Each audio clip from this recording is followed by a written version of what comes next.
Hello there, everybody, the wonderful humans of Earth coming to this stream. Welcome to week 6 of the EGFH Fall 2019 here for Overwatch. And today we'll be bringing you a best of 5 match between the Matsu Central Ravens and the Cordova Wolverines. My name is Kenny Beanie Small, and I'm joined alongside my buddy here, Dell. How you doing, my friend? I'm doing amazing. And as we head into this first match, we're going to be heading into Oasis for Control, one of my personal favorite maps. And then we'll be heading to Hanamura, then Eichenwald, Junkertown, and then if we needed to, Nepal for a tiebreaker round. But as we head into Oasis, we will be starting on University, I believe. I can't remember the name of this map for the life of me, but it's the map that has a lot of fair to play, but also a lot of Reapers. So I'm interested to see what these teams will bring. What do you guys think you'll see today?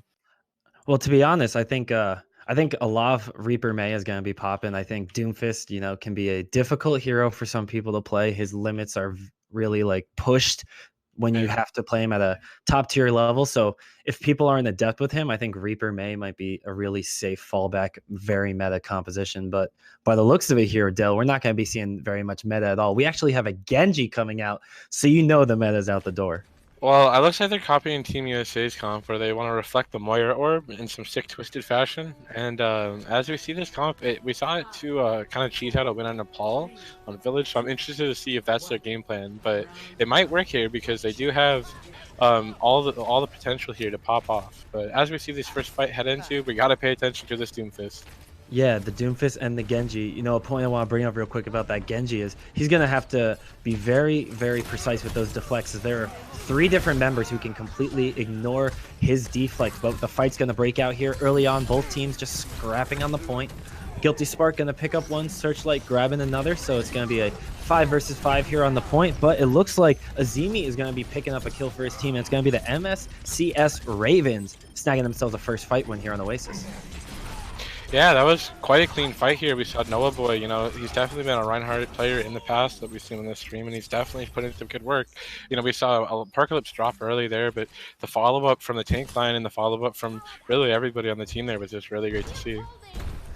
Yeah, and when you're playing with this Rein Zarya tank duo, it's very reliant on the coordination. You gotta have the reliance on your off tank as the Reinhardt that Zarya's gonna cover you with that bubble or help you tank some of that healing away. And so fight's gonna start out a little bit here. Ooh, a risky play for the Doomfist, and Apocalypse gonna go down. We talked about that before. Doomfist really a risky pick pushing those limits, but Noah Boy actually charging in with a counter charge onto his counterpart there, wasting, gonna pick up a kill, and the Coalescence comes out a second too late with a Dragon Blade coming through. Starflight's gonna finish off that kill that was started off by his Genji counterpart. No kills actually going over directly to the Dragon Blade, but definitely a powerful force winning a fight here for the boys and girls in CDV Wolverines.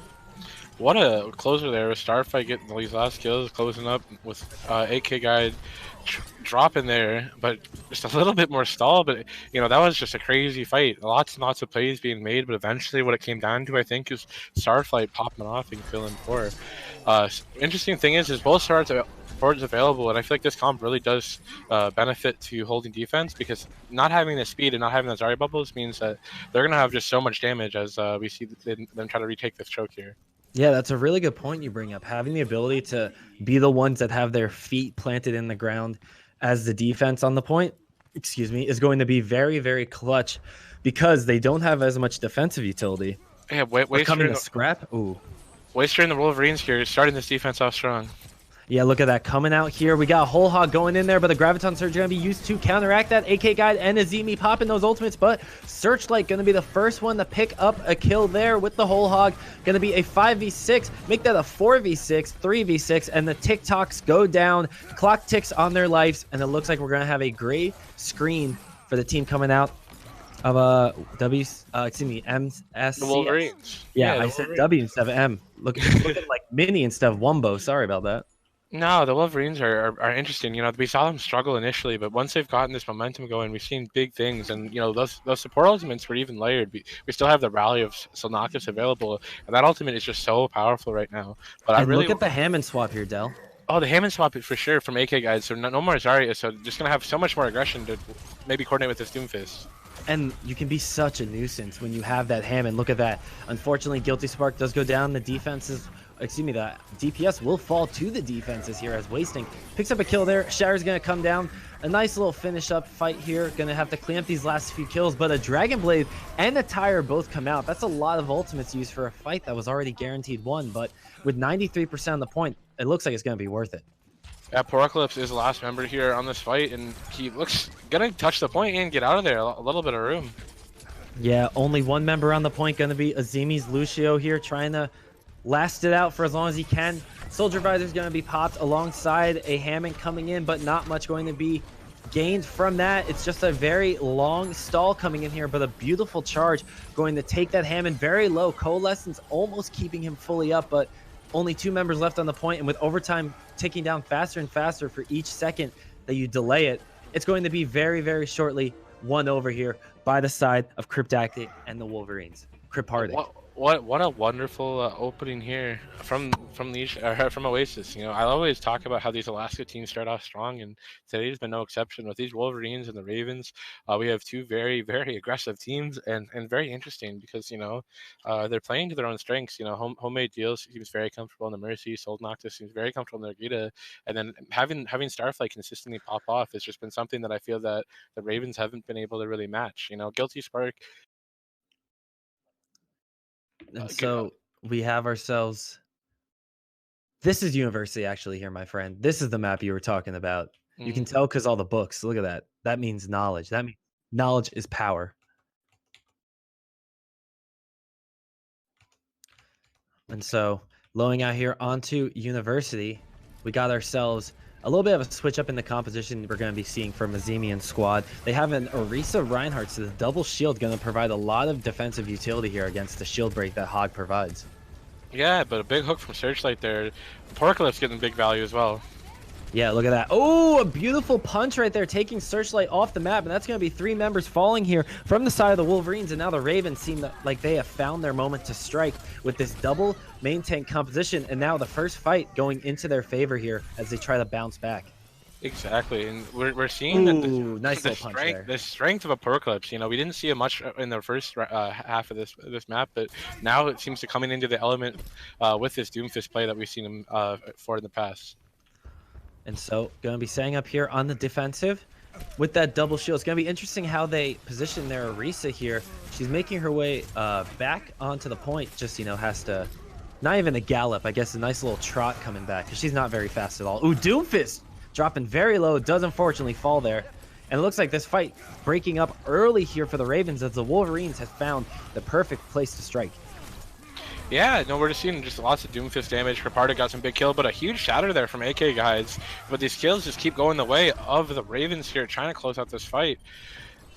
Yeah, look at that. A Mercy tries to get cheeky low res in there. Wasn't necessary, I think, and gave Guilty Spark the perfect way to strike. And that's going to be actually a beautiful bounce back here coming in from the side of the Ravens. They're going to be having themselves a number of ultimates popped here, but it will all be worth it at the end of the day because they do hold on to that defense, which looked to be shaky at the start of the fight. And you have to remember that they also have the advantage of putting the Wolverines in the position they don't want to be. They don't want to be retaking. Oh, what a big potential hook there, but not going to find that kill. But still, Nova Boy here looking out for the toaster setup and just a lot of value being found from this Roadhog. Look at that. Fool me once, shame on you. Fool me twice, shame on me. Getting the kill right there with the hook off the map. Going to be 2 kills going over to the defense here. And Dell with only... Oh my god, not again! He does it again! The Mad Lad! He picks up another kill with the hook off the map. AK God is absolutely carrying this fight right now. And we're down to only 12% left here on the point. It's going to be very hard for the Wolverines to come back here, Dell. Exactly, lots of ultimates available. Cryptardic gonna open up with a big kill and Dishonored, and this Doomfist finally getting the value that he wants. Starflight and him are just putting all the pressure, getting all the kills, and it looks like it's gonna be a battle of the ultimates here. Yeah, look at that. The Caster Curse strikes, and it strikes hard. The defense is going to find the weakness in their armor exposed as the offense may have found the perfect opportunity to strike. Defensive ultimates coming in here with the Lucio beat, but AK Guide doing what he can do to carry the team like he has done so far, trying to land these left clicks, trying to get that hook off, but he just can't find them yet as Searchlight picks up a kill on the Guilty Spark. And for every second that this fight continues, the overtime ticker will fall down slower, and faster and faster. Cryptardic picking up a kill on the Azimi, and this long drawn-out fight, reminiscent of the Goats meta, may finally have come to an end here as the offense finds their footing, and it's going to be the Wolverines striking for the first time on University.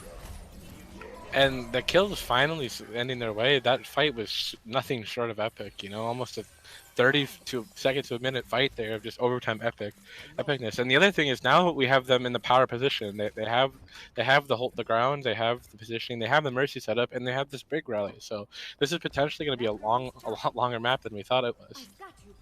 Yeah, I mean, look at the life that they have found in their team. And we talked about before that this team shines on the defensive. So now that they have their footing, we have to see if they can strike right at the heart of the Ravens. But on the other hand, the offense of the Ravens only have to get 1 more percent. So theoretically, they can just build up all their ultimates and strike at the heart. Unfortunately, though, they're going to be blowing both of them here. The Coalescence coming out as well as the Whole Hog. But look at that. The Martyrdom from Starflight picking up 2 kills right there. My friend, this is not Call of Duty. That's the wrong game, but still finding success. And with the Doomfist coming up on the backside, this is going to be the defense here holding out strong by the Wolverines.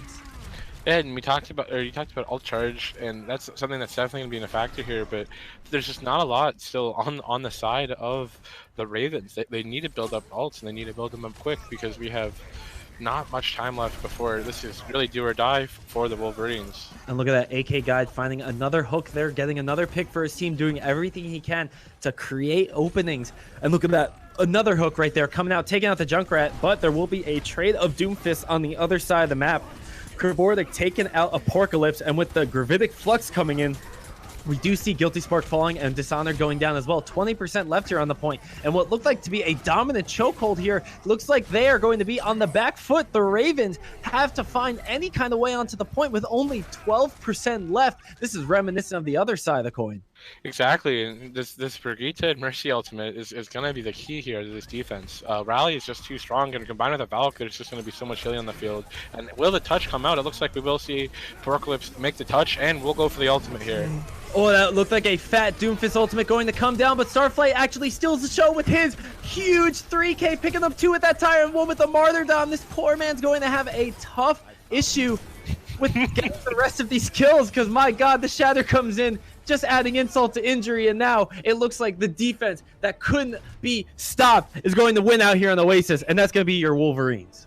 Yeah, that Shatter was the most epic thing I've seen in a while. Yeah, the one man just asserting dominance Shatter. It felt like the Hulk just smashing down and just saying, no, my turn. Look at that. Now. AK Guide actually getting a Reinhardt play of the game. Look at this. Look at that. AK Guide, not only does this man play Hog, but he's also steal and play the games here on Reinhardt. Not really sure what he did to get that play of the game, but held that left, he held that left mouse button very well, so shout out to my man. That's what we like to see on broadcast here. That's what we like to see. Hold that left mouse button, buddy. The best part is he had about 5 minutes on Reinhardt, so big pops, man. Keep it up. Maybe Reinhardt is the future for you. But as we head into this next map, we're going to be heading into Hanamura, which is a completely different ballgame because unlike these advantages that we saw of holding or attacking, you have the attack and defense start off, so that could put potentially the defense of the Ravens in a good spot if they play this out right, because they're going to be starting on defense. So where we've seen the Wolverines shine, they're not going to be starting on that element, at least at Hanamura. So maybe we'll see some swaps, but maybe we won't, because who knows what we'll see from this Wolverines on this Hanamura attack. Yeah, the defensive priority on assault maps is such an underrated power play, in my opinion, because you have the ability to set the tone with your defense. And if you're going in there and you get a first point hold and you go to offense, it is so incredibly hard for that defense to come out and be like, all right, we need to full hold this team. It's a lot easier to do it when you don't have that kind of pressure on your back. So having the ability to be defense first is going to be very big, in my opinion, and could be a big game deciding factor depending on how this match plays out. Exactly. And the big thing that we have to pay attention to, I feel like, on this defense is just how this tempo changes, because what we saw a lot of the time there was these close, brutal fights, and that were decided largely on individual pop-off or play. So, starting with this momentum is really, really important, and I'm really interested to see potentially the Wolverines switch it up to something more aggressive, because if they can keep the momentum of their previous win going, I feel like the advantage will be heavily in their side. So I'm really interested to see their first fight and their first fight composition. Yeah, that first fight is actually such a crucial one because I mean, obviously, you set the tone, picking up kills feels good, but I feel like a lot of people don't also acknowledge the ultimate economy effects that just winning one fight can have. Even even just winning it barely has enormous effects because just getting that ultimate a little bit faster gives you that window to capitalize. And if you're one of the good teams that's able to, when the opponent has certain ultimates, you can capitalize on that and straight up just win off of pure big brain power.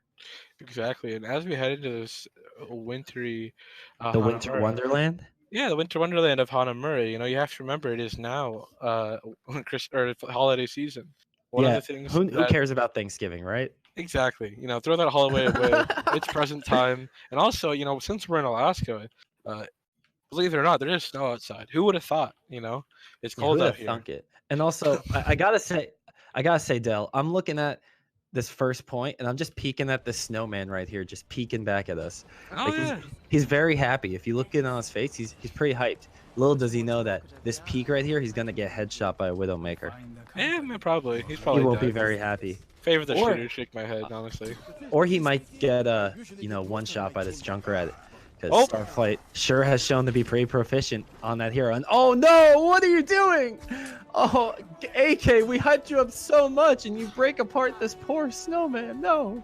the interesting thing here is we're gonna see the role swaps come out again. We're gonna see AK Guide swap from tank and Guilty Spark swap from DPS, and this is something that we've seen from them in the past, and they pop off just as hard. So let's see how AK 47 starts off strong on the Genji.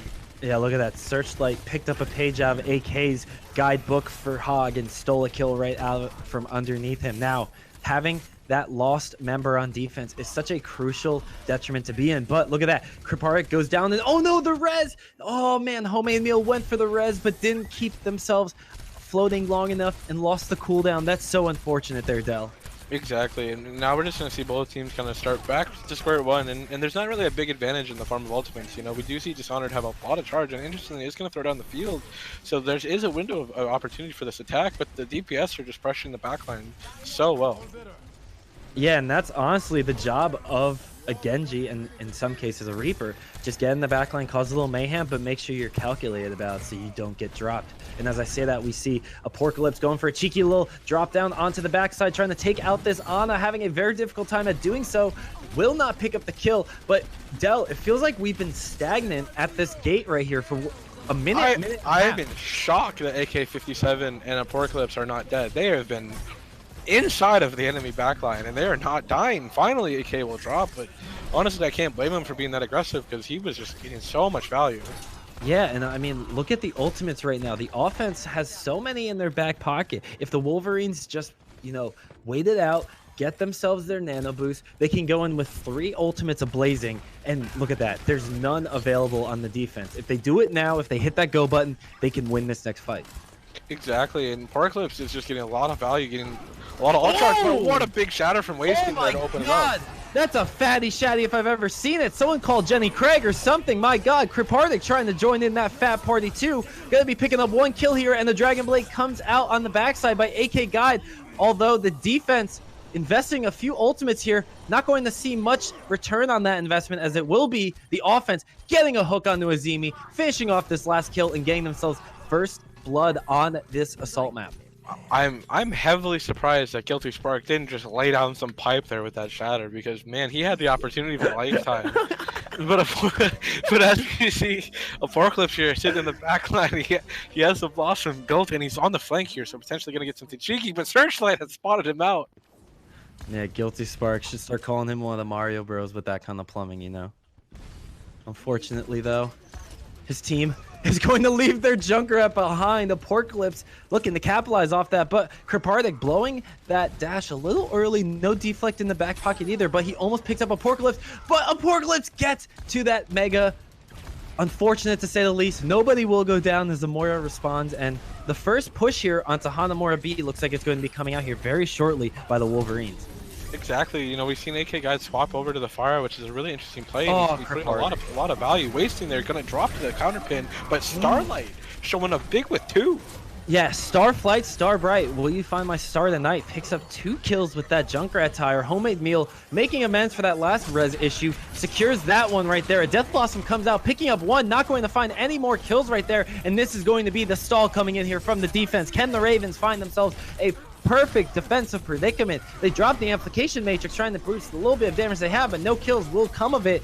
2 main tanks with the double shields here on the point. A charge coming in alongside the Dragon Blade, and that might be all that you wrote here for this defense, as it's so difficult to come back from such a strong offense until AK Guides may have found that first piece of damage that they needed. This Mercy is dropping very low here for Homemade Meal, and he gets near the brink of death, but gets picked back up by his Ana Soul Noctis, coming in so clutch right there. And that may be this offense finding their footing and securing the rest of this point if they can just secure these kills fast enough, but there's no target focus.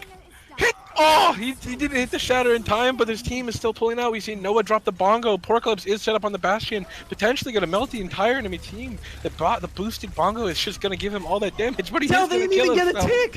what was that? They didn't even get a tick.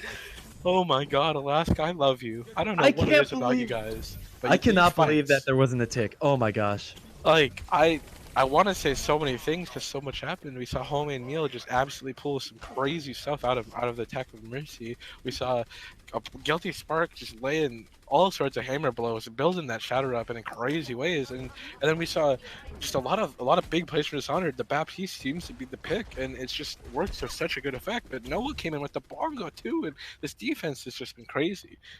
2 minutes left on the clock. We do see AK Guides with a pulse bomb, so there is some potential for plays here. But I'm really interested to see Searchlight. He's going to menace on the Hog, and I want to see how this whole Hog takes them to victory. Look at this, a nice little unique entrance coming in here from the offense. The Wolverines trying their best to just break this strong defense the Ravens have found. But look at that, AK Guide picking up a kill with the pulse bomb onto the Mercy, and with this Bastion hiding in the back line and the Tracer causing so much chaos in the front line, it's really difficult to choose a target to shoot at. AK Guides has found the hero that is just working. The pulse bomb, you say that, but next map he's going to be on flex support for all we know. This guy's doing everything. Exactly. It's wonderful to see that Tracer. He got 3 there to incredible value. You got 1 pick on the Ana, the pulse on the Mercy, and then just a lot of follow up on that Hog. So big plays. But the interesting thing now is just look at this defensive ultimate bank we have. We have 1 minute left, and honestly, there's not a lot of counterplay to some of this defensive setup with the Bastion and the Genji. Yeah, that's the key word there, my friend. Counterplay. You need to be able to have some kind of counterplay to your opponent's strategy. And when you're in the situation that the Wolverines are in right now, you need more than just a counterplay. You need to outplay, my friend. And it starts right there with that Junkrat Rip Tire. And look at that. Starflight is taking flight right now, trying to take out this Honor. Drops him very low. Searchlight trying to get healed back up. Unfortunately, does get a nice Ana Grenade there. But with the Death Lamp coming in, it's going to be very difficult to pick up any kills until they do finish that off. Shatter is dropped. No kills to come of it until Wasting does pick up one. Our AK Guy dropping another with the Pulse Bomb. And with only 20 seconds left, this spells like the last fight of this push right here. Only 2 members left on the point with a Mercy supporting on the backside, but they aren't going to do much of anything to this defense. And when it looked like they were with their backs against the wall, somehow the Ravens don't even give up a single tick here on this point. I don't understand 2CP, but man, has this been a heck of a defense. Yeah, look at that. Wasting trying to pick up any last bit of ticks he can. Winston coming on the point, but the Ravens got this locked down. They took the key, they turned the lock, they swallowed it and said, GG, go next, my friend. And they're going to look to take this map on their offense. I don't understand how or why this is allowed to happen. You know, we saw a patch happen recently, and that patch enabled Baptiste a little bit stronger, and I think what we're seeing is just some early recognition of what is powerful, because not gonna lie, if there was one single standout hero, it was Dishonored's Baptiste. The Immortality Field got incredible value, and I believe the Amplification Matrix, there was 2 in one fight that were just really well used. And you have to think that when you have something like a Genji and you don't have a lot of heroes with a lot of tools to deal with that immortality, it just allows people to live for so much longer than they should, and it's just enabling this defense in such beautiful ways. Yeah, and how they capitalize on this to attack is what I'd love to hear about. Yeah, and something we need to point out is the recent changes to the Baptiste lamp made it one-shottable with a swipe from a nano-bladed Genji. So even though Baptiste has the ability to directly counter Genji, it still requires some skill. And I think that just highlights, the Baptiste play that we just saw, having that skill to be able to deal with a Genji, being able to deal with keeping your team alive, knowing when to drop that lamp is such a crucial, knowledgeable piece of knowledge to have and game sense to have. So kudos to him for pulling down on the top. And something else I want to bring up is Baptiste can actually lay down damage with the changes to his crosshair bloom. Yeah, so basically what the changes do, just for the other informers, they basically make Baptiste able to do damage more consistently and a lot more of it, just because it made it easier to handle his gun. And so that's just going to add a lot of potential here. And what I like to see is this Orisa Reinhardt composition on attack. Yeah, Orisa Reinhardt on attack, it's a little difficult to execute, I feel like, just because you have to find a good placement for that Orisa shield. But if you're able to do it successfully, you can just roll through your opponent. And this Pharah makes it so much easier. AK Guide's almost booping Starflight into the middle of his team. Fortunately, though, Reinhardt got that buff not too long ago that helps him deal with knockbacks and displacements a little easier. AK Guide picking up one with Kripatic picking up one as well. So that's going to be 1-for-1 trade, making this a 5v5 here. And it looks like it's going to be going into the favor of Sol Noctis, picking up one kill and wasting, picking up another. Looking very strong right here. Good job by the squad from Kripatic and the Wolverines, picking up all the kills they need and just putting their haters asleep, knocking them out, running them in the walls. Exactly, and what we see here is Starflight picking up a lot out here on the Reinhardt, switching it up, wasting on the Orisa now. And then the other big swap that I'd love to see is Searchlight taking a page out of AK Guides and swapping from tank to DPS. So now that we have this Bastion online, I feel like Homemade Meal is going to have a lot of good value coming out of this Mercy flick. Yeah, the Mercy is very surprisingly difficult hero to play against good teams just because of how susceptible you are to being focused down. So watching Homemade Meal's movement over this next fight is going to be very important. If he's able to keep his team up with that Valkyrie, avoid taking too much damage, because now there's a Bastion mirror on their hands, and that can be such a volatile matchup. And the interesting thing is, Searchlight is set up on the flank, which is not really the best, but it is getting the value just because I don't think teams are aware. But we are going to see AK Guides go for the play, but quickly shut down. And just a lot of uncoordinated gameplay we've seen here for these Ravens on attack. Yeah, it's pretty upsetting. They had a very good chance right there to get themselves into a good offensive push, but with Apocalypse and Guilty Spark, the only two actually left here on the offensive, they're going to have quite the task ahead of them as they have an entire squad to deal with, sue their opponent's Bastion. And choosing to come back on that Bastion seems like a risky choice with how quickly this fight is breaking out. You may have wanted someone a little bit faster. We're just seeing a lot of gameplay here. Apocalypse and Guilty Spark still alive, still a threat. Big B drop going to come down. Shatters as well. Kills largely going the way of the Ravens. AK Guides on the Reaper now, picking up a little bit of damage. We're going to see a Valkyrie pop from Homemade Meal, maybe a little too late, but Searchlight is here. But with that double shield, it's just going to be a little too hard, I think, to get those final kills. Yeah, and we will see the Ravens take the point. And they also have the Bastion Mirror with ultimates coming online very, very soon. And a big thing to pay attention to is potentially if they can bait out this Bongo from wasting, they potentially have a big ultimate advantage. And a whole heck of a lot of time bank to work with. Yeah, look at that. 4 minutes there on the clock. Would have been 5 minutes if we played this game a few patches ago, but changes came through, and AK Guide getting a little bit, I guess, I don't want to say cocky, but he was definitely being risky with that teleport right there. Definitely not something you want to be doing with your opponents able to shoot you so easily. So going to have to come back, regroup with his team, and honestly I think the offense just needs to do what they can to get these ultimates out of the defense, because it's not going to be easy to push on the Wolverines with 4 ultimates in the bank. Exactly, and Kripatic has the Dragon. That's going to be the ultimate move that we see first, and because they don't have a Baptiste, they can't necessarily guarantee survival. With a great placement there, going to pick up Apocalypse, but maybe the res from Azimi. But Kripatic getting 2 there, just making it really hard to res, but Azimi will trade that kill out, but the reses will not come down, and we will see this attack nipped in the bud. Really interesting thing was that not a lot of ultimates used from the defense. Oh man. Homemade, somebody tell Homemade they can float while they res. That's twice I've seen that happen to the poor lad. You need that's not only that poor Mercy losing that cooldown, but that player just got teased so hard. They're like ready to come back in. They're like, I'm getting res, thank you, based. And then all of a sudden nothing comes out. We have to be a little quiet here because AK Guides is on the flank. He's He's been sitting here on the Reaper. Interesting enough, not spotted out. Completely been here this entire time. Had several members kind of look at him, but I guess they didn't see him. And this flank could be very big because, you know, if these ultimates get forced out a little too early or the Reaper isn't noticed, there's a lot of potential, and he will start off this fight on the flank. We're hunting wabbits here. AK Guy picking off his first victim, getting out with 18 health by the skin of his teeth. This man barely escapes death itself. The Raven, look at that, using the Nevermore skin, just like Edgar Allan Poe's Raven. I'm a big fan of that. Smart choice, my friend. And so, going to have to pick up some kills here. And oh man, AK Guy gets slept beautifully, but the rest of the team doesn't come in with any help. And he picks up one kill right there, gets hit with a nano. I mean, seems to be an anti-grenade, not a nano, my friend. And that's going to be the end of this push right here as the defense stabilizes after that little bit of an inconvenience, I'd say, with the Reaper.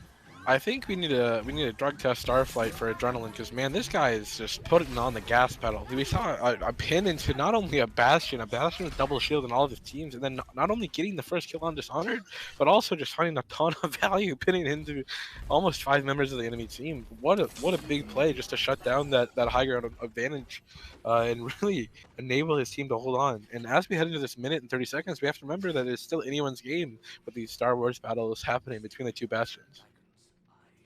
And look at the ultimate economy. We've talked about it once. We'll talk about it again and again because of how important it is. We have 5 ultimates available here for the defense. That's 5 ultimates that the Wolverines can use to repel this offense. But we're about to have a 5 ultimate match by the offense as well. So Wolverines and Ravens on equal footing right now with 1 minute to go. This is anybody's fight to take. It just depends on how both these teams manage their economy and, quite frankly, win out on these gunfights. And look at that, Apocalypse dropping there. AK Guide's also picking up a kill, doing what he does best, and that's just running in the backline and being a whole nuisance. And look at that, the beat does come down. Coalescence used, and this is an all-out war between these two teams. There's going to be a few kills coming out for both sides. The Guilty Spark barely surviving, ultimately will fall, and this fight already won here by the defense. A questionable nano boost going to secure the fight win, and now there's 30 seconds left here to match this push. Man, these teams just don't give up. I just saw so many crazy plays and a lot of big beat drops there. Dishonored hitting the beat just to keep the team alive, but the shatters did not connect in the way that they needed to. The other thing we're going to see is Kripardik swap to the Junkrat, which will be very, very useful for securing the high ground. And look at that. Tank mode comes out. Unfortunately, the man does fall. Can't pick up the kill on the Junkrat. Oh, that's so unfortunate. Kripardik barely getting out there. And the Apocalypse setting himself back up on the point. Questionable placement right there. Just sets himself up for disaster. And look at that. A Reinhardt charging ahead into his counterpart, Guilty Spark. Stopping his opponent in his tracks, swinging here onto his main tank opponent, going to get all the healing he can right now, but a pulse bomb will pick up 2. That's a fat stick right there by Searchlight, finishing off a 3rd right there, and that's Searchlight absolutely dominating here on this last push, winning out here for the defense, giving us a draw on Hanamura. You know, I think the meta is just playing tank and say, nah, man, I'm locking DPS and just locking heads because we've seen Searchlight and AK just have incredible value on these DPS picks. Play the game by Apocalypse here on the big flank. Yeah, look at that, Apocalypse. Getting play the game honors. Even if his team didn't pull out a dub, they didn't get a loss either. So nothing lost, nothing gained. What's that? Nothing ventured, nothing gained. I think. Yeah. So the advantage still will go to the Wolverines, I believe, taking that first map of Oasis. And yeah, they do still have that 1-0. So the draw is just basically means that the map is null and that potentially can open up a tiebreaker if we see it that way. But as we're gonna head into Eichenwald, what do you think the advantage goes to in terms of strategy? Eichenwald, I mean, based on what we just saw, I want to say I'm going to put my eggs in the Wolverines basket. It looked like the Wolverines, if you remember, were mere centimeters away from getting themselves 1 tick. You know, just one more shot landing, just one more kill going through could have resulted in them getting a tick and ultimately winning that map there. So I think that just because of how they showed they were on the assault format, with the first point being an assault style point, I want to put my eggs in the Wolverines basket. Yeah, exactly. I mean, I really like the Ravens. I think that even though they're not taking the map, it's still incredibly close, and they're adapting fairly well. You know, we saw the start a little slower, but they picked up a lot of steam, and that Hanamura attack just didn't go their way just by a couple little things. So one of the things I think really to pay attention to is what role swaps we see. You know, because we've seen AK swap, we've seen Searchlight swap. What's next? And that's going to be potentially what really sets apart these games. I feel like is what swaps we see because it's lending to these comfort picks that are just working to incredible benefit. You know, we've seen the wasting Swapper on main tanks. He's incredible value on Reinhardt, incredible value on Orisa. We've seen Dishonored swap around a couple times from Baptiste to Lucio, and then the other thing and the big swap, of course, is just Starflight really popping off there on Bastion and Tracer and enabling that big stick that just closed out the fight. Yeah, Tracer, for those of you who may or may not know, just got a nice little buff, increasing her max damage range from 10 meters to 13 meters, I believe. So gives you an extra few meters that you can play with while giving yourself a little bit of a high damage output. Very useful to play around those pesky Briggs and anyone else wanting to get close quarters with you. And, you know, one of the highest skill parts of Tracer is having proficiency with that sticky bomb. You know, being able to not only pick up kills, but you want to pick up kills on priority targets because of how nimble you are and how quickly you can move in and out of the battle. So it was very impressive to see how Starflight is so proficient on that hero. Exactly, and so as we're gonna head into this Icon World, these teams are just taking their time to figure out what's going on strategically, probably swapping, probably just taking a break from this intense action. You know, Alaska is just a bloodthirsty region, and I think that will to survive is just enabling these fights to be incredibly bloodthirsty. One of the things I'd love to see potentially that we saw a little bit of was the hamster play. I believe it was AK Guide that did pull out hamster, and Icon World is a map I feel like hamster Doomfist can really shine. Yeah, you have so many tall buildings that Hamster can latch onto, and that's really where a lot of his power comes from. You get to get yourself not only very high in the sky, but those tall buildings make very important angles to increase your velocity on the ball. You know, having a higher point of contact and then just swinging yourself around and around again. It's very pleasant to do. I'm thinking of that main clock tower on first point that Hammond just has a field day going around. Exactly, and one of the things is that Hammond's very good in this map also to deny Bastion, Yeah, he which is something that we've seen both teams benefit a lot from. You know, if the Bastion comps are disabled by Hammond just because Hammond's able to dislocate and disrupt that defense, potentially the Bastion successes we've seen from these teams can be completely shut down. Yeah, Bastion can be such an oppressive hero for teams that don't have the solution to what he brings. He, you know, just lays down damage, doesn't have much reload time, and if his team's protecting him, it's really just go out there and try your best because he's really going to make it very difficult. Yeah, double shield meta is really just birthing itself into a Bastion v Bastion battle. Exactly. Star Wars is something that, you know, you don't always think you'd see in Overwatch, but even without Symmetra, it's still a battle of the laser beams. The other thing is, now that we're finally seeing these swaps, we're seeing what we've seen in the past of Dishonored playing Reaper. He was an incredible standout on the Reaper play. I believe last time he played on Control, and we're going to see AK guys on the Baptiste. So a little bit of swaps. The tank line mostly the tank line is the same, and the support line, well, of course, Willisimi will also remain there too. I want to see kind of how they're going to use the setup. You know, they're not opting set up on the high ground. They're going to set up on the ground here on this cart. And so as we see Searchlight going back to tank, we're going to see Wasting and on the Rhine as well. So Rhine Zarya combination with Soul Noctis back on the classic Brig and Homemade Meal and Mercy. So a lot of comfort picks coming out and some interesting compositions. I'd love to see how we're going to see these opening kills start. Yeah, and this map, similarly to King's Row, has a lot of tight corridors to fight in, and that's really where Brig and Reinhardt and even Junkrat shine through, getting the AoE damage from Junkrat, getting the swing as Brig and Reinhardt. Really, these tight little areas, if you can force these brawls, is going to pay wonders. And look at that. Nobody's responding. And look at that one tick going over here. The Kriparnik getting himself on the back line as Reaper, taking out AK Guy. My God, what just happened here? The defense is falling apart at the hands of this Reaper. Yeah, that was a really interesting Oh, trade, no, but what? I think the defense will recover just due to some interesting play. Dishonored living in the backline was able to get out and then just enabled his team to get some kills. And as these final kills dropped, what an interesting turn of events.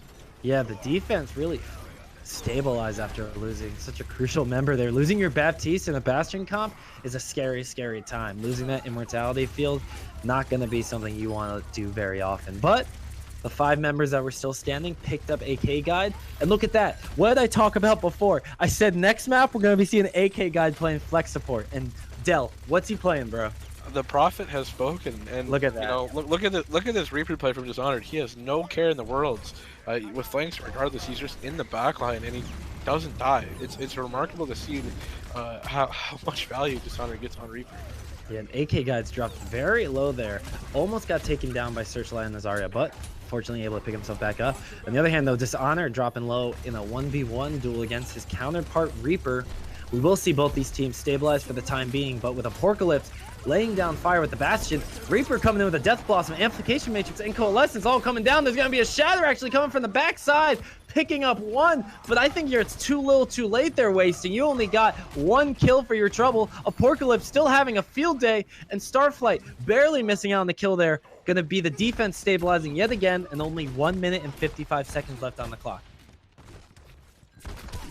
Exactly, and so one of the things I really want to point out here that's definitely a big difference is the impact that Searchlight's having on Zarya. So the impact he had on DPS was very high, and the Zarya play has been sublime indeed, but I think the combination of Bastion and Reaper is just too much to deal with.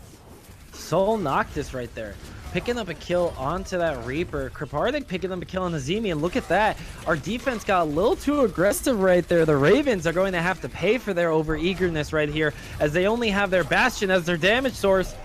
But Apocalypse will get picked up by that Lamb. That's just going to be a big animation blast as multiple ultimates come out. It's looking like 2-3 came out there by the side of the offense, and now the Wolverines have finally found their opening, and I think we will be making our way onto the streets phase here of Eichenwald. Exactly, and so now that we've seen the first point changes happen with this attack, this is where we're seeing kind of the little bit of advantage that Mercy has. Mercy is very good at enabling your team to hold, and Verdita is also available. And so the interesting thing will be from this defense is how the high ground is used, because that's really the only advantage that they're going to have is this high ground. And as we're seeing rotation come out, we're going to see a portal set up in a really good position. But also what I'd like to see is Kripardik is swapped to the Hanzo, which is going to be a very interesting tool to kind of shut down this high ground spam. Yeah, Hanzo has very good shield break, albeit I don't know if it's enough to get past a Reinhardt and a Zarya bubble. And when Starflight's picking off your other, or excuse me, when Starflight's doing a lot of work right there, picking off one, Kripardik doesn't really have to do too much. And look at that, Starflight picking up another, stealing all the fun from his DPS counterpart. Kripardik doing anything for some attention, actually just goes into the mix and unfortunately does not pick up any kills. Wasting, charging in there on his counterpart with the Amplification Matrix going down here. Apocalypse going to have fun firing through that, but only a Mercy is going to be his target, and he's not even going to pick up the Mercy. Unfortunately, Starflight does take him down, and that's going to be the offense just having a field day right now, making their way through Streets phase with ease, and they're eyeing themselves third point. I swear Starlight's Italian, because the Pullman is just popping off right now. We're seeing lots and lots of direct hits, or pipes as I like to call them, and Starlight has just been a threat on this Junkrat, and it's not stopping for anyone's time of day. And look at that, the Shatter comes down, but the poor Bastion had already fallen. Insult to injury, a questionable res coming through, and now there's going to be a split focus fight coming out here with third point being secured. We do have to see what these teams decide to do. Dishonored choosing to get himself a fight win, popping that Death Blossom, and now the defense for the first time. You know, okay, what I want to highlight here, and the reason why I laughed is because Wasting is one of the most alpha or Chad players I've seen in a while. The Reinhardt Shatters are so on point, so tempo. Do they get value? Maybe not. But are they alpha? Yes. And as we head into this DPS, or sorry, this third point attack, I need to pay attention. This man already has halfway to another one. Here we go. Dragon Strike comes out here. Fire Strike followed up, not nearly as damaging, but he's doing his best out here. The defense trying to find themselves a fight win after that convincing Death Blossom secure. But with these 3 ultimates available, no fight is going to be won for them. And they're losing a lot of time and ground right now. Almost halfway through this point C on Eichenwald. Exactly. And so Searchlight showing off on the Zarya, getting 1, Kripardik getting 2, and the rally will be popped from Solanova. Maybe a little bit early, but all the ultimates being used here just seemingly at will. Yeah, look at that. Junkrat Tire comes out, not going to pick up. And he kills right there. And now one more actually comes out on the backside. I called it a little too early, and he will find that out. Ultimately going to get himself a nice little shadow there will be wasting, and somehow this man pulls out that Chad move, and with 157 left on the clock, that's going to be wasting and company pick themselves a nice little time bank there. Wolverines striking first. Wasting with the Ric Flair drip, just not caring, not caring in the world. And what I love about it is that it's just so on point. It's so consistent. It's always just one person. It's always kind of when he doesn't need it. But man, is it stylish. Yeah. One of And the things. honestly, isn't style half the battle? Exactly. I mean, like, one of my things that I preach about Overwatch, especially now, is like you just gotta find how to have fun. If you're not having fun, what's the point? And like that is something that I feel like Wasted. I feel like he's having a good time. He's laughing. He's enjoying himself, and that's what it's all about with these Overwatch esports here. You know, on EGF, we are a high school league, and so a lot of these players are just having a lot of fun, and that's really good to see. As we switch up the attacking and defense, what I really want to pay attention to is kind of how. Uh, Homemade meal is gonna keep finding incredible value. I feel like this Brigitte Mercy combination is something they have on incredible lock, and it's just getting so much value. And with a little bit of these changes, I love this composition. I feel like Searchlight on the toes, as I like to call them, or Sigma for all you other fans out there, is gonna be Toes. really good. Sigma is very good with Bastion, and some of the things that they can do together is just very strong. And I think a lot of the support duo depends on the value still Noctis gets, because you know when you have Mercy, you know what you're gonna get. You know you know what to expect from this healing. But with Brig, it's very dependent on how you're doing. So seeing how that goes is gonna be interesting.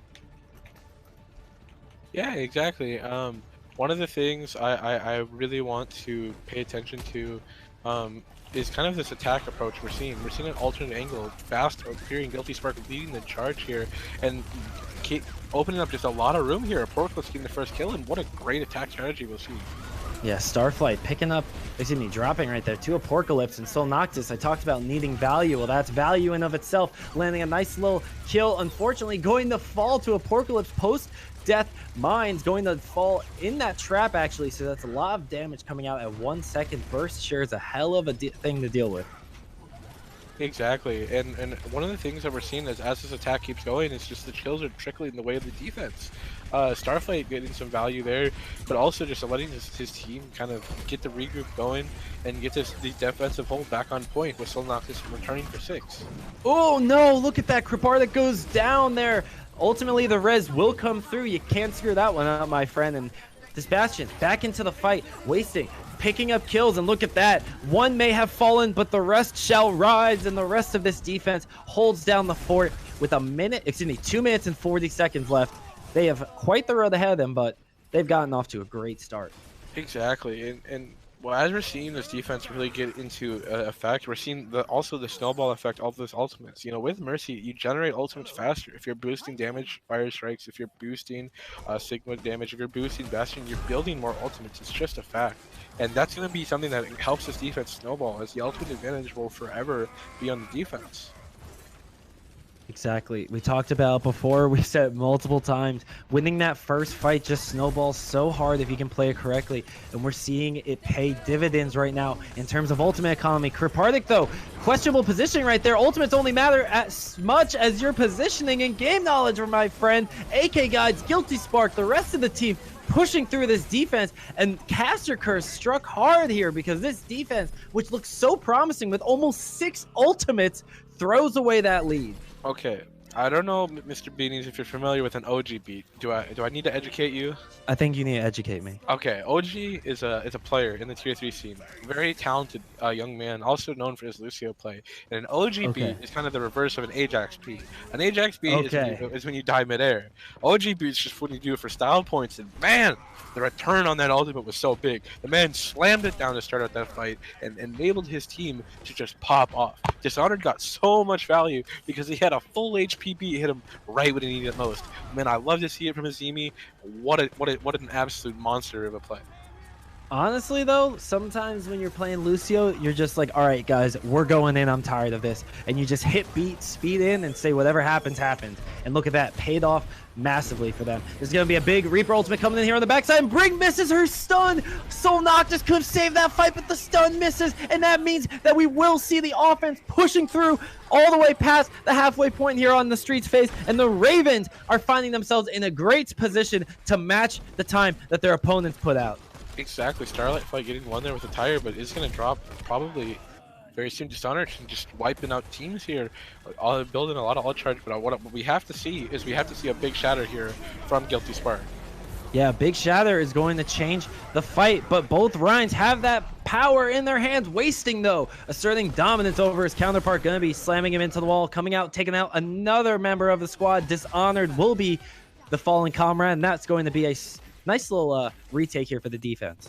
Exactly, and quickly getting to high ground here is going to be the key of this defense, but you also have to pay attention to Wasting. Wasting has the shatter, and the style points have been there for most of the series, and so how this man uses it is going to be very, very interesting.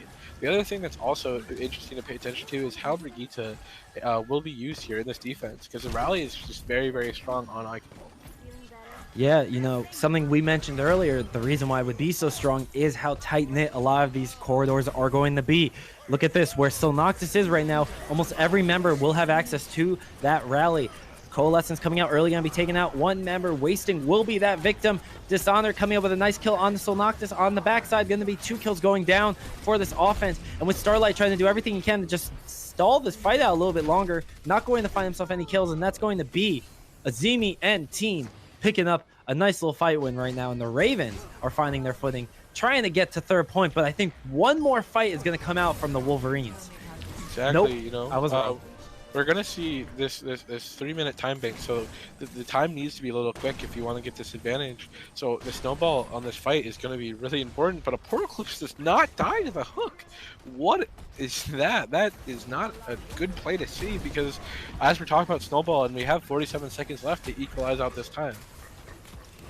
47 seconds left, but with how long it takes to move through, that's going to be a tall task, but Dishonored picking up 3 kills right there. Apocalypse trying to match his teammate, unfortunately won't get any because Dishonored is stealing them all for himself. Dragon Strike going to come out here on the backside, but with 2 minutes and 20 seconds left, I thought it was near impossible, but the Ravens are making me eat my words. They are pushing through this third point here, but one more defense will be mounted here by the Wolverines, and that is a sharp fang to be showing right now. Guilty Spark on the fall as he drops the shatter. He gets killed. That is a massive cooldown loss, and with 2 minutes left on the clock, the defense and the stalls come out. A questionable beat right there, looking like an OG beat, just because he could. Dishonored, though, picking up a kill on the backside, maybe what they needed. Ultimately, I don't think the offense is going to have themselves a fight win, and the Ravens only have 1:50 left, and they are officially behind the Wolverines on time. Almost pulled it out, and these fights are just going so long. We did see the Valkyrie go up from Homemade Meal. The respawns are in full effect, but this defense will hold, and now we have Searchlight going back on ball. So this is something that not going to be on the Roadhog, which was getting a lot of value. So interesting to see how these mines could potentially change this fight. Yeah, getting the mines is such an easy task if you're focusing all your damage onto these tanks, because with Reinhardt and Orisa, the hitbox is so big and you get so much ultimate per bullet hit that you just build up that Hammond ulti so quickly, on top of getting fat slams. It just all compounds, and with 70% of the way to his ultimate, I think we're going to be seeing Searchlight come out with a strong ultimate very shortly, and he'll have to with Apocalypse opening up the fight right there with 2 kills thanks to his tire. Unfortunately, he will pick up a kill on the backside thanks to his passive, and my god, the defense fell apart at the snap of a finger. I can't believe this happened. Hammond coming out of the Minesweeper on the back end of that fight, not going to do too much until his Doomfist and Reinhardt come out, and the Shatter's thrown down on the only Guilty Spark. Honor trying to carry the team right there, and Starflight with 2 kills off of that Junkrat Riptire. We are down to only 30 seconds left between these two teams, and this is anybody's fight to take, but I think the defense, thanks to their spawn advantage, are going to win this out. And the offense, the Ravens, have only 20 seconds left to get themselves back onto the point. They need to end this fight now. the word of wasting is one of the solo shatter, whether it be a curse or busting. His team did win that fight, but he still hits only one on guilty spark, and these trickles are happening. It's not in the favor of the attacking team. 8 seconds left, and there's just not much to work off of here. No, there's only 3, 2, 1, and Dishonor getting himself to the point will force overtime, but I think that's just going to be for morale's sake, for participation's sake, because the Ravens, while they have gotten so close, unfortunately the Wolverines yet again will thwart them at the 11th hour of the fight. And Searchlight, thanks to his Hammond play, stalling out the team a little bit longer, and the Shatter coming in actually going to drop multiple members, and with the Junkrat helping out, they may have been able to do something with that, but Kripardik on the Tracer getting a nice sticky there, and that will be the Wolverines taking a 2-0 series lead. Exactly. One of the things that we've seen constantly, time and time again, is the strength of the retake, or sorry, the strength of the defensive hold, and that's definitely a strength in these overtime spawn advantages, or kind of these long drawn out fights.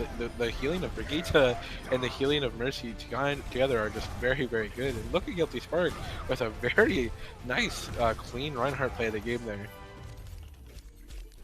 Yeah, kudos to him getting a chance to flex his muscles. As a main tank player, I'm happy to have seen so many Reinhardts getting their play of the game credits here today. Shout out to all my main tank players in the world. I love you guys. We're all standing Exactly. together.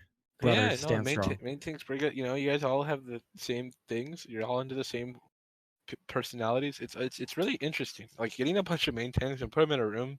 It's kind of fun to Get watch, but Put a bunch of main tanks in the same room, and everyone's just going to be so friendly because all main tanks want to do is make sure the team succeeds. imagine putting Quicks, XTC, uh, Ace of Spades, Mono, like Gesture, just all these guys in a room. Just what a conversation would occur. And as we head into to I mean, Junkertown, I think they might just end up either talking about how good they are or just trash talking each other. Could go either way, but that's what makes the game so fun. That's why we're here, ladies and gentlemen, and we are entering a possible match point here for the CDV Wolverines. They have a 2-0 series lead here in this best of 5 going into Junkertown, and the Ravens at every step of the way have made this series look a lot closer than the score says here, Dell. Exactly. You know, these games are incredibly close. These games are incredibly fierce, and these games are incredibly exciting to watch. One of the things that I think is really, really powerful that we're seeing is just these clutch plays. It's back and forth with who's getting it. You know, Dishonored's killing 5 one fight, Searchlight is killing 4 another fight, Starflight is popping off into another dimension. You know, on every other fight, it feels like it's just so many plays, and it doesn't matter who you are, whether you're a support player like Azimi, you're a flex player like AK Guides, whether you're locking it down on Mercy and Homemade Meal, everyone here is playing out of their minds. And as we head into Junkertown, big thing not only with these role swaps, I think to pay attention to is can this energy be maintained? You know, we've seen ferocity, we've seen animosity, we've seen intense hunger to win, and as we head into the later half of this bracket, this match has been going on for a while. And that's when, you know, the better team not only has to think about how they're playing, but how their energy levels are. Because keeping it up for this long is an accomplishment. So as we head into Junkertown, I'd love to see some Widowmaker. I'd love to see maybe some Genji. I don't know what we will see, but I know it's going to be good. And one of the nice things about Junkertown is how wide of a map it is, specifically on the first point. You get to see a lot of interesting strats. Personally, one of my favorite being the cheeky little spawn door hold that you'll see some teams whip out with a Bastion. You know, sometimes just post up right next to that spawn door, have a Bastion, have a May, wall them off, and just have Bastion pick them off one at a time. It's a very cheeky little way to delay your opponent's push. Yes, definitely something to pay attention to. Uh, the other thing I think that I need to pay attention to is what Noah Boy is going to be on. I feel like that's the one person that we haven't seen really mix it up too much, and I feel like what we need to see is Noah Boy on the Reinhardt. Why do you say that? What's with this Reinhardt that you're like, I need to see this right now? So what the thing that I've noticed about Noah Boy is that he's kind of the antithesis to Wasting. Wasting goes for the alpha, the one man, the tempo, the emotional shadows, the heartbreakers. But Noah Boy, when he shatters, he gets 6 every time. I swear. Every time I've seen this man hit Shatter, I feel like it's good. But I've seen him play Winston a couple of times, and what I'd love to see out of these Ravens would be AK guides on the ball and Noah Boy on the Winston. I want to see this locking this down in this aggression. Locking down the aggression. Honestly, that's the name of the game, though. Sometimes you need to push it as fast as you can, as hard as you can, touch the spawn door, assert dominance over your opponent, and then go back to the rest of your team. Having a fun little experience of pushing your opponents all the way to the spawn door would be, in my opinion, icing on the cake of any kind of matchup. That's what I look for when I play in a team. That's how you know that you're doing well. If you can run up, slap that spawn door with a nice little melee and go back, you deserve a high five on your back or on your hand, whichever you prefer. Of course. And one of the things that I think we have to pay attention to, besides Noah Boy potential in the right heart, besides the potential Widow play, I feel like is will we see more Mercy play out of the Ravens? We've definitely seen on the Wolverines, but one of the things we've seen from the Ravens that we haven't seen is Mercy and Baptiste. I feel like whatever support line we see, whether it's AK guides on ball, whether it's AK guides on Baptiste, we need to see a little bit more of Baptiste, and I think we need to see a little bit more Mercy. I think that's going to be the difference maker between these two teams at the end of the day, besides what we've mentioned. And as we head into this map, I'm just excited.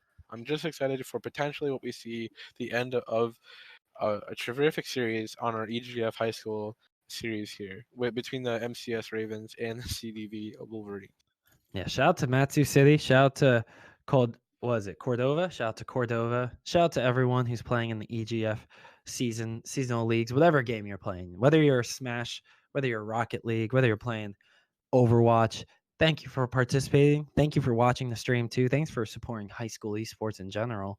These are your future esport athletes. And when these guys end up going to college, graduating college, we may see a totally different ecosystem out there. We may see scholarships everywhere. We may be seeing Oprah just tossing esports scholarships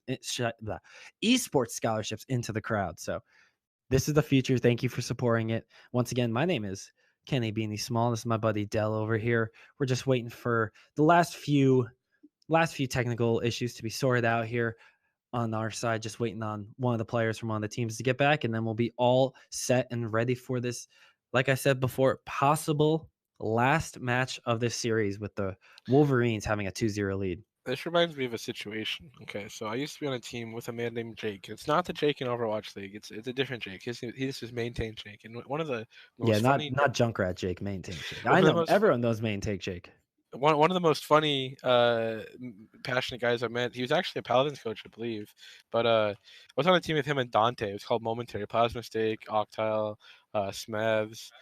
Oh man, all those people involved. There was even a couple of guys. I just can't place names, but this main take of mine, Jake, had this little ordeal at his house where he played on Wi-Fi.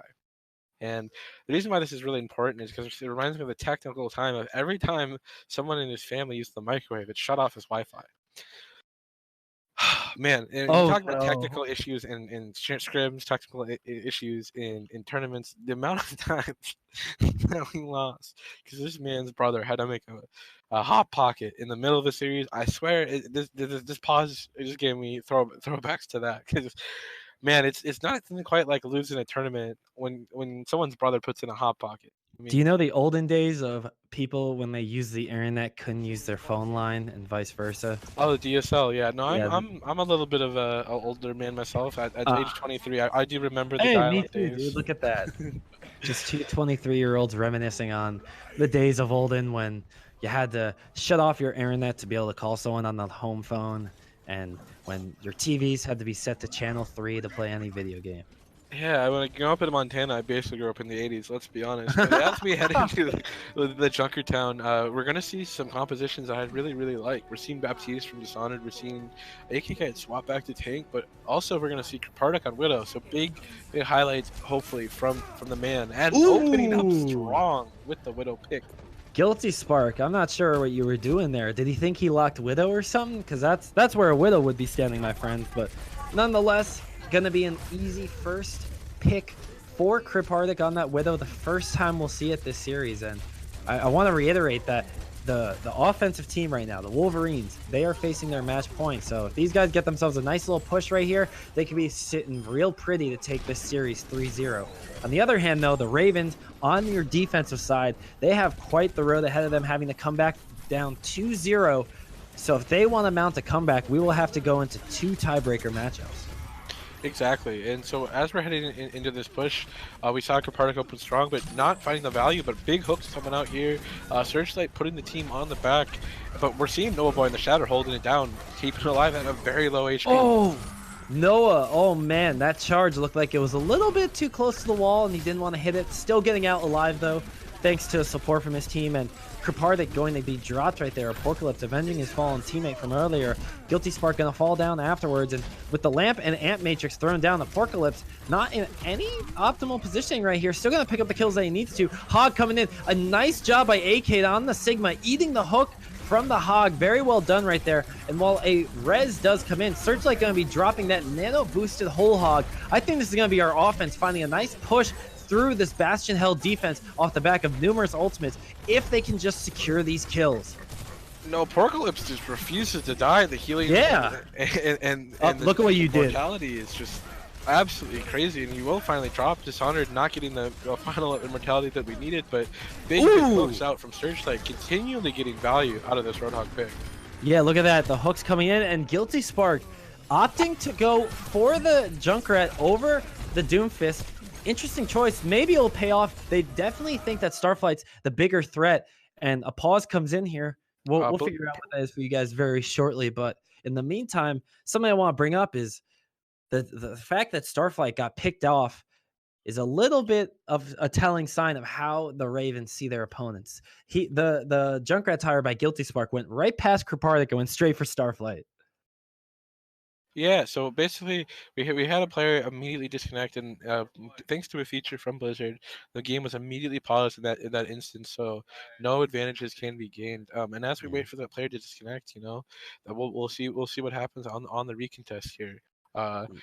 One of the things you have to pay attention to is how we're getting the value out of Baptiste. Dishonored's been, flexing back and forth with Guilty Spark, and now that we've seen Baptiste come out, have you seen the value of this immortality he's been getting for his defensive team?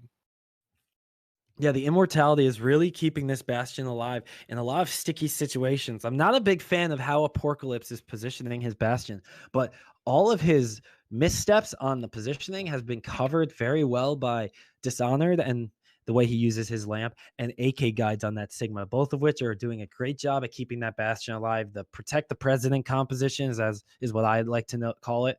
And they are set up very nicely to do some damage. Unfortunately, though, they do have to take out Kripardik on this Doomfist the second they come back, because he is in the middle of his opponent's team, but there's no form of CC available to take him down right now, as AK Guides, I believe, already used his accretion before the pause. Excuse me.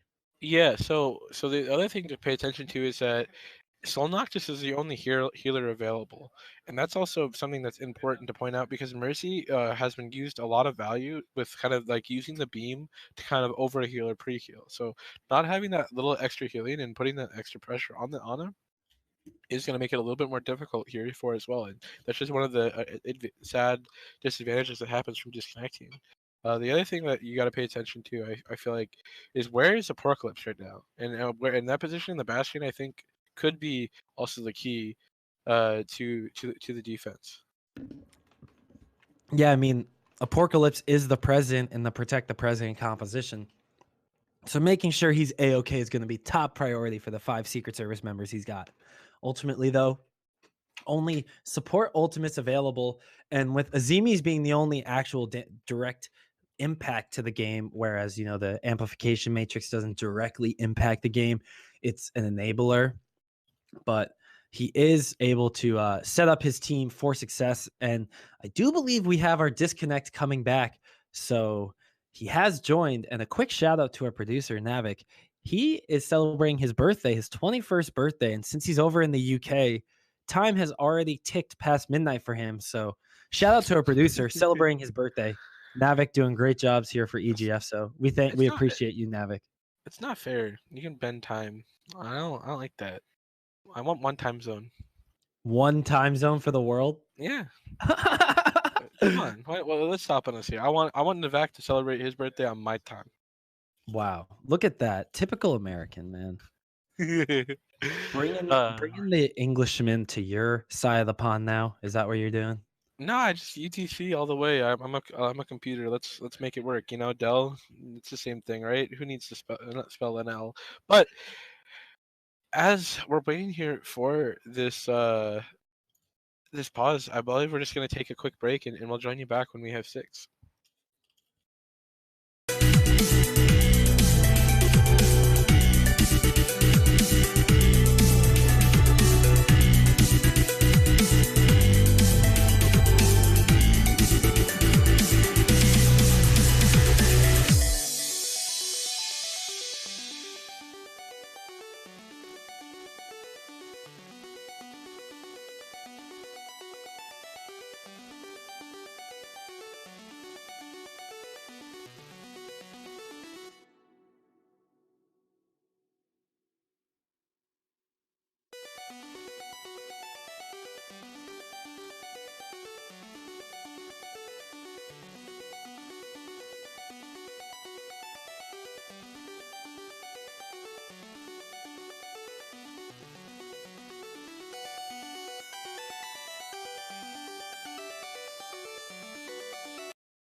Oh, how I've missed you. Welcome back to our stream, ladies and gentlemen. The pause is ticking down.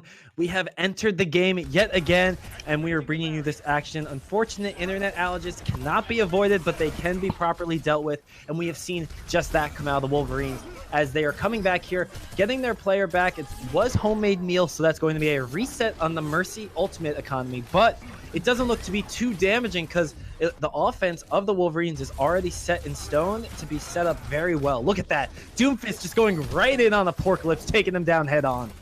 Exactly, and lots of kills here. We saw homemade meal get back there in a big fast faction, and as these kills are getting out, we saw Guilty Spark pop off.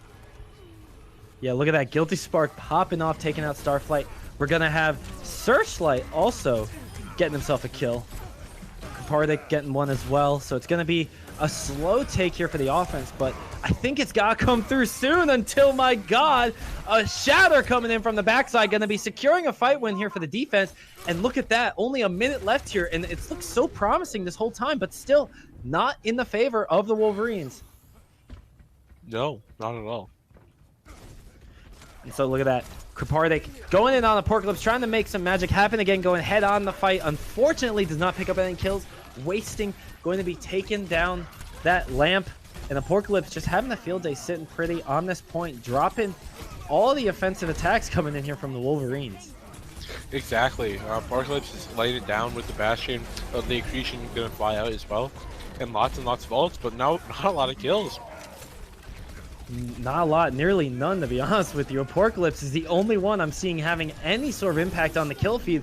And there's only 10 seconds left here. The Ravens might have set themselves up to get themselves their first map win here, as they are going to have a very easy time of pushing through this point if they just keep themselves focused. But oh man, did the caster curse strike so hard? That's 3 going down to the Junkrat tire. Oh, Starflight, I can't believe you pulled that off. That's gonna be another falling, and the Ravens are crumbling one after another, and the Wolverines have found a way to secure a fight win with some miracle. Yeah, no, I don't understand. Starfight, Starbright, Star Shine, if you will, or might. Big pops, man. I don't get it. The rat, it's breaking out in so many ways, and consistently, time and time again, we're seeing delivering of big kills. But you know, we're gonna see this man continue to pop off. You know, 2 minutes on the clock, and this is where the payload of El Presidente is gonna pop off. But as I say that, Starflight will hit the floor. Yeah, sounding like the Drowning Pool song, let the bodies hit the floor, because the rest of the team is going to be doing that soon after. First one going to be AK Guides, dropping half HP, ultimately will not fall. And look at that, a McCree going up the backside, trying to cosplay as Tracer, not going to see any investment return for that. Dishonored drops very low thanks to the trap, but puts down the lamp before he can be focused down. Very nicely done, keeping himself alive. But Apocalypse is just running into the middle of this fight right now and just doing what he wants. When your team is the one in control of the fight, Bastion kind of has an easy time of it. Yeah, honestly, I feel like Apocalypse has forgotten that he's in a turret, and he just kind of rolls with it, and it's just so aggressive, but it's working so well. Kill after kill after kill. Nothing is scarier than a Bastion, especially a Bastion that's backed up with Immortality Field after Immortality Field. And as we head into this attack, we're going to see Hardnick swap once again, now to the Doomfist. Yeah, and Doomfist is such a big impact hero. If you connect on those punches on that gravity slam, you're able to one-shot almost any squishy, which in most cases is gonna be 2/3 of the entire enemy team. So that's going to be a very crucial tool. And look at that, Krabardik actually dropping a tank first and foremost, taking down Noah, and he's looking to set his sights on the Apocalypse, gonna finish him off. Oh no, doesn't pick up the kill, though healing comes in from Azimi, barely keeping Apocalypse alive, and then with the lamp coming in afterwards, and then Guilty Spark as well. My god, this defense just toyed with the emotions of the Wolverines, and the Ravens looking to hold strong here on second point. Yeah, we can't call it too early because anything can happen still. We don't have the tire online for Guilty Spark, but Starflight potentially looking for the pop is going to pull the Rip Tire. 13 seconds left, and the Immortality Field is out. So this could be big, but only finds one. Still, that one kill could be the start of the fight win here for the offense. They have found the opening in their opponent's armor. Another kill coming out, make that 2. And my god, the Wolverines, they like to make it dramatic because they can't get themselves a fight win until the very end of every push. But I think they will come out on top here, as one kill will come out for AK Guy, but that's only going to be the Doomfist falling, and he has the easiest time getting back to the point. Just half of second point to take here, but the momentum is all in the Wolverine side. Yeah, they're just making them the close for fun, I guess. I don't know what's going on. Apocalypse and Nova Boy have ults. Those are not going to find the value. Graviton will come out from Searchlight, and kills after kills, but Starflight is dropped. Apocalypse opening up big. Yeah, look at that. Apocalypse picking up 2 kills here with the tank mode. Unfortunately, doesn't get to the point. And Dell, again, Wolverines just wait until the end. I think if time tells us anything, we're going to be seeing overtime hit once more on this third point. Exactly, and as we see time and time again these clutches, whether it's from Starlight or the rest of the team, we're just seeing that this potential for play just reach new ceilings every time we get into a clutch situation. Krabardik swapping once again to the Hanzo now, looking to combos potentially with the Graviton, and kills are gonna go the way of both teams trading out either side. Apocalypse is in the clutch, looking for the kills, but Starflight putting on the pressure, but will drop. But as I say that, the Juggernaut will, or the Martyrdom will get the kills. Yeah, look at that. It's just back and forth action. Both these teams losing members left and right. AK Guide's almost securing the kill on the Soul Noctis. Not able to finish the job, and the anti-grenade comes out. Oh man, AK Guide's a lot of investment there. Not going to pick up the kill though. And now the rest of his team going to have to wait it out and let this cart push further and further. And what initially looked like a first point hold is turning into a respectable offensive push right here for the Wolverines. But with the amplification matrix coming down, that's going to be Doomfist falling to the terror that is Bastion. With only 10 seconds on the clock, this may be the last fight we see here on offense for the Wolverines. In Starflight, getting the classic plus 50 buff in overtime, gonna go for the Rip Tire. Is gonna drop early though. The Valkyrie is gonna try to go up, maybe to try to get those ultimates up. But Apocalypse is in the middle of the team, and he's just popping off. Guilty Spark following up with a tire, and as these kills go out, it looks like both teams will be fighting for their hardest, with Homemade Meal trying to go for this last second res on Wasting and trying to get these value. But as we see the ultimates come up from Apocalypse as well, we're just going to see kill after kill being traded out, with Azimi answering on a whole kill of Homemade Meal, and potentially this defense coming out to end. Look at that push. The Junkrat barely getting to the point, not going to amount to much of anything though, as the overtime. Look at that, overtime ticked down in maybe a second. Just like that, we do see the round come to an end, but a respectable push coming out from the offense of the Wolverines. Now putting the ball in the Ravens' court, saying you have to hit 74.5 meters on third point, or else you're going home, or else you're done for the day. So we have to see if the Ravens have it left in their tank to get their first map win of this series. And I think the other thing to mention about the Wolverines is the tenacity on defense is not to be understated. I feel like why we saw a lot of that clutch success was just kind of, once they get to the calculated plays from their control, they just succeed. So I feel like the defense potentially from the Wolverines is going to be very, very scary.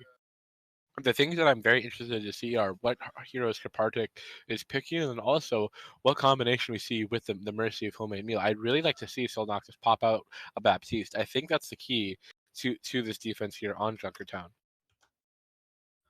And Junkertown, you highlighted before, we touched on it. You get to see a little bit of a sniper action on the first point. Not going to be seeing that right here yet, but still having that open terrain on this first area, this first section of the map, it can be difficult for teams to track people sometimes.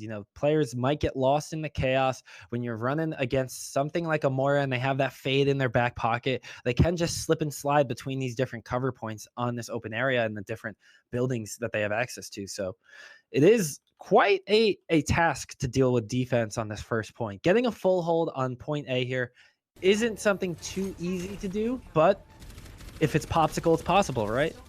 And blessings raining down from the heavens as we start Karpartic off on the Doomfist, swapping around a couple different times. But the interesting thing, I think that has a big advantage is the Moira Baptiste from supports. And Starflight is going to get the first kill, though. Yeah, look at that. Starflight asserting dominance early on, taking out Guilty Spark. Apocalypse still alive, still has that power, but something you will see in this tank matchup that we have the Reinhardt versus Orisa. Karpartic going for a punch onto Apocalypse. He takes a long time to respond there. Azimi's very low, could be taking out the support, decides to go off with the Bastion, finishes up the kill there, and that's going to be a first fight when going over to the defense of the Wolverines. But what I was saying is when you have this Bastion composition and you're going Reinhardt versus Orisa, in most cases, Orisa will win that fight out. Isn't that right, Dell? Exactly. Orisa is one of those heroes that doesn't ever die. I don't know why they've continued to keep the hero as relevant as they have, but we live in a society that we can't necessarily control. Orisa will be powerful, as well as Starflight powering up for the tank mode, looking for kills. Immortality field will drop. And as this Bastion 1v1 is Starflight has taken the alpha position and remains I was going to say. Alpha as hell. Look at that. Just going right into the middle of the action. Going to be firing point blank on his counterpart. But that aggression may bite them in the behind, as we do see the rest of his team's going to be falling one after another. And that's going to be the Wolverines having to recuperate, minimize their losses, wasting, just barely dodging out on the hook right there. More so AK guides missing the hook, I think, rather than a nice dodge. But this point is going to be taken very shortly as the cart moves slower and slower to the Junkertown sign. And look at that, 3 meters left, and Karpartic enters the fight first. Searchlight coming in on the backside, and that's going to be fights breaking out one after another. Ultimately, though, with only the tanks left alive, we will see the defense come back and hold strong. 2 minutes left on the clock, though. There was an incredibly big misplay there from, I believe, Dishonored. Yeah, Dishonored failed to drop the Immortality Matrix, and so he did drop. He tried to panic the ultimate, and I think just a little bit of confusion in that very tense moment, but that's going to cost them big. The momentum on this Bastion is very, very important, and as we see Searchlight and Starflight get set up, we're also going to see Ryan come out from Wasting, so the potential for these Shatters is going to come back, and also just a little bit better utility to deal with these Roadhog hooks. Oh, Starflight gets hooked. There was no shield protecting him. Unfortunate for him, but the res is available. No longer going to have that safety in their back pocket. Starflight gets dropped. He's going to be shattered by the, excuse me, not shattered. He's going to be hit by the whole hog, actually. Apocalypse going to fall to that, taking out Wasting, and Karpartic doing the best he can to keep the Wolverines alive and going. But I think we're going to see the Ravens finally take point A here with only the Mercy and now the Doomfist left in their way. Guilty Spark just trying to have a little bit of fun with it. Ultimately, though, oh man, 0.01 left on the cart. You can't write this script any closer, my friends. Wasting gets back in the nick of time, and now we will see the rest of the squad coming in on the backside, but Starflight gets taken down by a Junkrat tire. Make that 2, as both the DPS are going to fall, and Starlight doing their best to keep themselves from going back to base. And the res comes in. My God, this hold is absolutely out of this world. Ultimately, though, they will not be able to stabilize. But my God, that Doomfist came in at the last possible second. Exactly, the Doomfist did come in there. And the other thing that is very important is we saw time and time again these incredible Junkrat plays, whether it's Starflight or Guilty Spark. Big plays there in the last second moments with this Junkrat. Yeah, Searchlight and Starflight. Those are the two. They try and make it confusing for us. They're making it very close, but not close enough. where it's like you can, if you screw up, you can be like, oh no, I said the other one's name. It's distinctive enough where you know when you say the wrong one. But AK guys pick up a kill right there. Starflight securing 2 of his own, ultimately going to fall down to Guilty Spark. And with the whole hog coming in, the Ravens may have found themselves an easy way through point 2 here on Junkertown. Wasting, going back out to engage against his opponents, only having the Mercy healing on his back pocket. The rest of his team, though, will come back from spawn. Searchlight, though, going to fall, and the nice shatter coming in. Not going to get any kills for his team, though. A charge won't even connect as well, and that's going to be only 2 members left on the point. Make that 3 left for the Wolverines, and they're not going to be lasting much longer.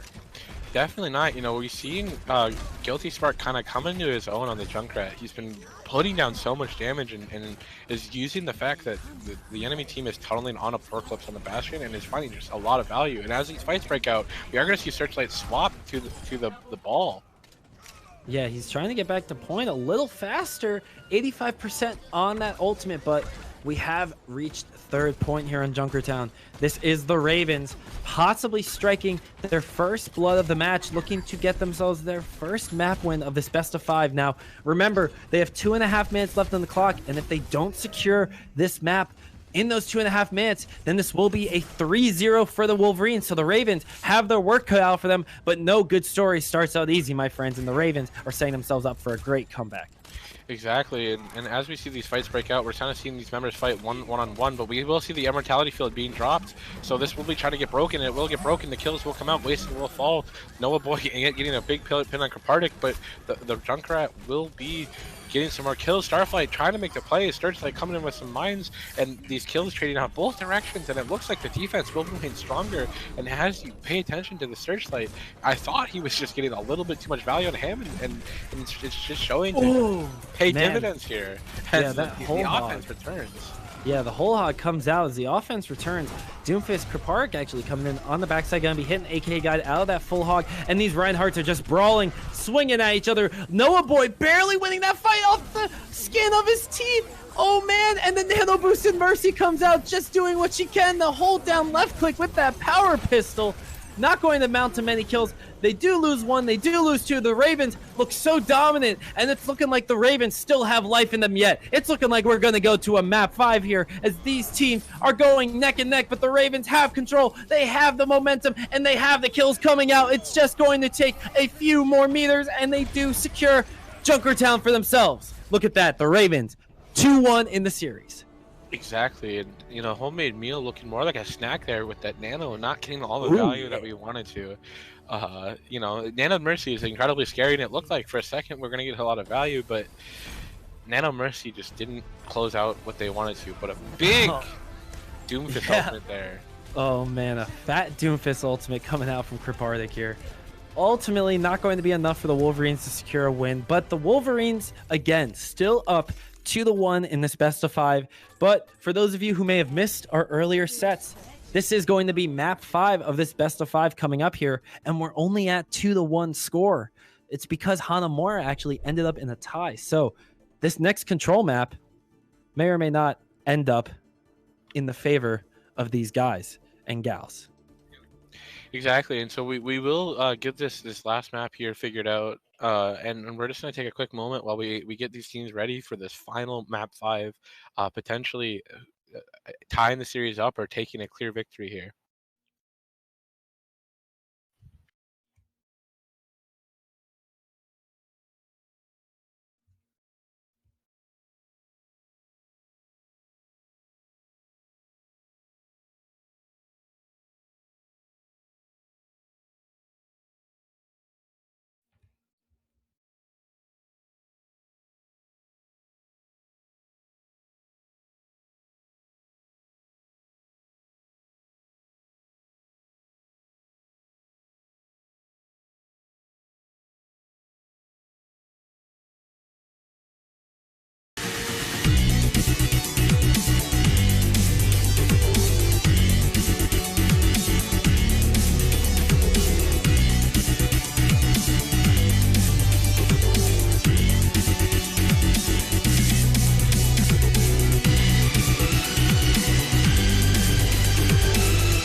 Welcome back, humans of Earth. It's I, Beanies, alongside Dell again. I hope you missed us because we both missed you quite a bit. We have some news for you, ladies and gentlemen. Unfortunately, there was a little bit of confusion, but the match has been decided. Instead of going to a map 5, because of the tie that we saw, we do have the side of the Wolverines coming out on top with a 2-1 victory over the Ravens because of that one Hanamura map tie. So we won't be going to a game 5 because it is a tiebreaker. There is no tie to break. So the 2-1 series score and win will go over to the Wolverines. Yeah, we saw the clutch plays time and time again, and that was just something that was really awesome to see. I love these Alaskan teams. I love this Alaskan series, and I just want to say thank you to all players, coaches, and parents involved in the situation. We had a great time week 6 of the EGF Fall 2019, and at the end of the day, that's what it's all about. Having a good time with all these players and all of our team out here today. Yeah, so thank you guys for joining us. Thank you for watching week 6 of the EGFH Fall 2019. We will be bringing you some more Overwatch action tomorrow afternoon. So 4:15 p.m. EST. Come on back here and watch some more Overwatch as we'll be bringing you some more fun with high school esports. So until then, hit up our Twitter, official EGF on Twitter. Hit up our Twitch, which you're on right now. Give it a follow. Give us some love. Keep up with all the fun announcements that we'll have for you. And don't forget, my name's been Kenny Beanie Small. Hit me up on my Twitter too at BeaniesENT. And Dell, I'll let you sign us off. And yeah, thank you all today. You can check me out at Intel Overwatch on Twitter, Twitch, and all other social media platforms. We'll see you. We'll see you tomorrow. It'll be a great time. I hope to see you there.